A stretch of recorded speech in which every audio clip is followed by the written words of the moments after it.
জাঁকজমকপূর্ণ আয়োজনের মধ্য দিয়ে অনুষ্ঠিত হয়ে গেল ব্রাহ্মণবাড়িয়া জেলা সমিতি ইতালির নবনির্বাচিত কমিটির অভিষেক ও বর্ণাঢ্য সাংস্কৃতিক অনুষ্ঠান। ইতালি রোমে অবস্থিত একটি স্থানীয় রেস্টুরেন্টের হলরুমে আয়োজিত অনুষ্ঠানে ইতালি প্রবাসী ব্রাহ্মণবাড়িয়া জেলার সর্বস্তরের মানুষ ও বিভিন্ন সংগঠনের নেতৃবৃন্দ স্বতঃস্ফূর্তভাবে অংশ নেন। সমিতির সভাপতি নজরুল ইসলাম বাবুর সভাপতিত্বে এবং সাধারণ সম্পাদক শেখ মামুনের পরিচালনায় সবার আনুষ্ঠানিকতা শুরু হয়।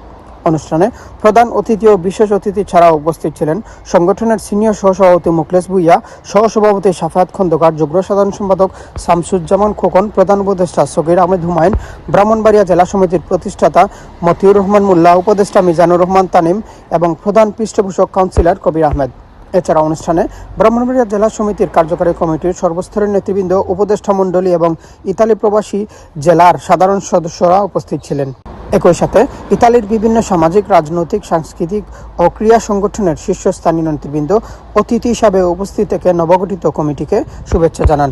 অভিষেক অনুষ্ঠানে বক্তারা বলেন, প্রবাসের মাটিতে আমাদের মূল লক্ষ্য হবে ব্রাহ্মণবাড়িয়ার ঐতিহ্য লালন করা এবং যে কোনো ইতালি প্রবাসী ভাইয়ের বিপদ আপদে পাশে দাঁড়ানো। আমরা সামাজিকভাবে কাজ করব এবং যত প্রবাসী আছে ইতালি ইভেন অন্যান্য কান্ট্রিগুলোতে যত প্রবাসী আছে সবার সাথে একত্রতা, এক হাত নিয়ে আমরা কাজ করব। এবং জেলা সমিতি একটি মানবিক সংগঠন, সামাজিক সংগঠন।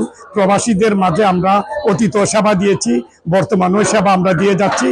বাংলাদেশের সমস্ত জেলার সাথে আমরা ঐক্যমত হয়ে প্রবাসীদের পাশে থাকবো ইনশাল্লাহ। আমি নতুন প্রজন্মের সবার অনেক কিছুই করার আছে এইসব সংগঠনের।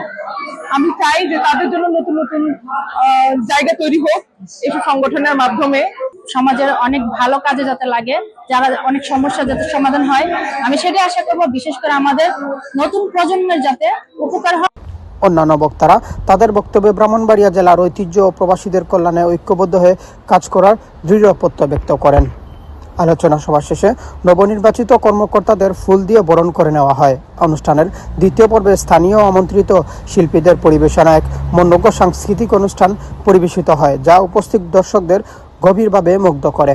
ইতালি থেকে মিনহাজ হোসেন, ইউরোবাংলা ট্যুরস বারিয়াম থাকি 2027 সালের হজ বাংলাদেশ হইয়া আমরা বুকিং নিলাম। Economic package starting from 5,500 pound, 5 stars package 7,200 pound.